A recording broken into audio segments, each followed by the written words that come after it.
Tonight, we travel to Masese Fish Landing Site in Jinja District. Masese is the main center at which the fish catch is delivered from Lake Victoria to traders and buyers in Jinja and even beyond. But what makes Masese tick? Why is it one of the busiest fish landing sites in the country? And why has little been done to look after the hygiene of the vital asset? In the next few minutes, I shall be exploring with you the different facets of this trading center, from the trade in fish, travelers, boat building, and what makes Masese the best fishing landing site. Masese, a lakeshore fish landing site found to the east of Jinja town, is emerging into one of the busiest landing sites in the country. On any given day, the place teems with between 700 to 800 people from all walks transacting business. And fish products are the main commodities traded in. Masese has one thing in common with fish landing sites found elsewhere in Uganda: poor hygiene and a filthy environment with seemingly no one in charge. We have a problem of poor infrastructure, underfunding. Jinja municipality has to tackle that service. We remit taxes worth 2 million shillings monthly. But amidst the filth and rowdy atmosphere, Masese has many job opportunities that keep the youth in the area occupied. One of the major functions of Masese, besides its key role as fish landing site, it's its function as the gateway between Jinja and islands of Lake Victoria. But the means of travel between mainland and the lake are risky, to say the least. My attention is drawn to the boats booping up and down on their mooring points. None of them is equipped with all the important life jackets that are essential for survival in case of an accident on the lake. This shortcoming played out last week when some 15 people drowned after a boat en route to Kasenyi landing site near NTV capsized. I have to part with 1,000 shillings in order to try out the comfort and perhaps the risk of riding these boats. Of course, without a life jacket, because there is none on the board. Other passengers, unlike me, none has a life jacket on. And lack of life jackets is not the only risk. The condition of the boats is the other. Shortly after we set off the boat, engine suddenly sputters into silence. But somehow, the operator manages to fix and restart it. But that is not all. As we proceeded, I realized the boat has holes with water constantly flowing in. I only relaxed and learned that one of the crew is assigned to keep scooping the water out.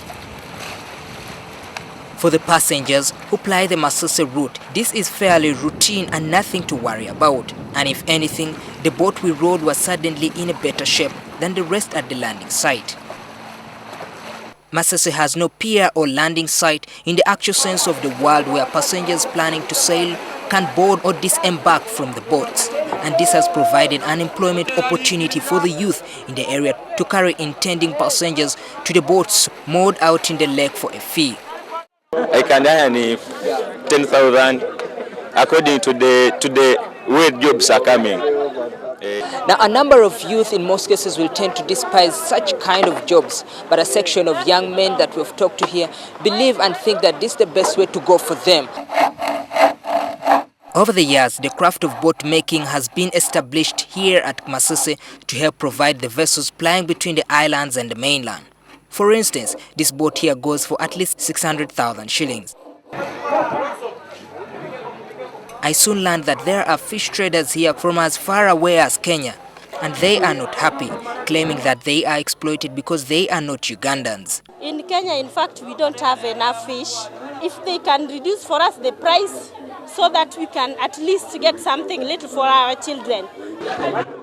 But still, business continues to boom, both legal and illegal. The problem could have grave consequences in the long run if not checked. We are finding a lot of difficulties. Politicians are already interfering with our works. We've tried to talk to the communities about the illegal fishing. Sometimes the beach management unit is unable to confiscate and destroy illegal fishing gear they come across. Fortunately, a local initiative has been started to resolve the threat. Fish breeding in the lake has been introduced. Now, some of the managers that we talked to regarding this fish breeding, that's the first of its kind in East Africa, say that this has even attracted tourists to come and try and copy these methods of farming that has been introduced. These people who are not allowed to fish in the breeding area, if seeing SBM is coming, they start to disappear. We arrest them in the breeding area, we take them direct to the police. Now, these are the breeding sites at Masese. Masese is adjacent to some 4 islands nearby. It wouldn't do to leave the place without visiting them. We arrive at the nearest of them, where we find women engaged in making use of fish parts that are not needed by the main fish traders. The women are salting and drying them, and the odor here is quite unpleasant. The marabou stock birds are always found in stingy and filthy places. Right here where I'm standing is one place whereby the residues of fish are brought. But the place has been turned into one business place where the people have even prospered. I used to rent, but I have new constructed rental units in Ugembe. I have also constructed my own house. But life still goes on nevertheless. The main parts preserved here are the skin and fish backs. They are salted and later exported to Congo. Locals here call them mugongo wazi, meaning the bare or naked backbones of fish. Well, that was Masese for you, a fish landing site and a center of travel between Jinja and the islands of Lake Victoria nearby. It has developed into a hub of activity for local people in this suburb of east of Jinja town.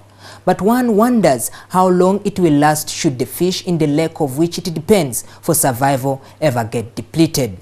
I'm Maurice Ochol for NTV Connect.